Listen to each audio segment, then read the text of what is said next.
కాళీమాత పాదాలు కింద శివుడు ఎందుకు ఉంటాడో పురాణ గాథలో ఇలా ఉంది. రాక్షస గణాలను అందరినీ చంపగా చివరికి రక్తబీజు మిగిలాడు.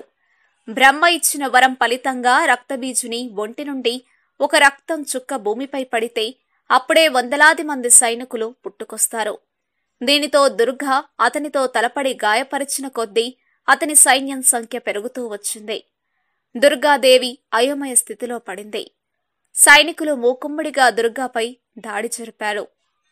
ఆమెకు కలిగిన కోపంతో భయంకర రూపంలోని కాళీ ఆవిర్భవించింది.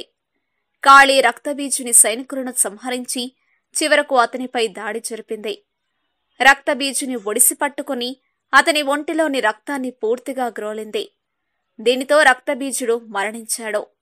రక్తం గ్రోలిన కాళీ అతని కళేబరాన్ని దూరంగా విసిరివేసింది. రక్తబీజుని రక్తం కాళీపై దుష్ప్రభావం చూపసాగింది. దీనితో కాళీ కరాళ నృత్యం ప్రారంభించింది. భూమిపై వేస్తున్న ఒక్కొక్క అడుగుతో కాళీ వినాశనం ప్రారంభించింది. దేవతలు రక్షణకై జోక్యం చేసుకోవాలని శివుణ్ణి ప్రార్థించారు. శివుడు యుద్ధభూమికి వచ్చి కాళీని శాంతింపచేయడానికై ఆమెను పలుమార్లు పిలిచాడు.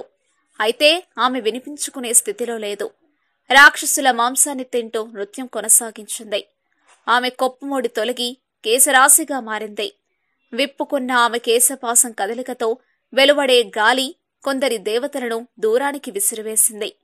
శివుడు అన్ని విధాలా ప్రయత్నించి చివరకు గత్యంతరం లేక శాంతించమని కోరుతూ కాళీ పాదాల చెంత వాలాడు.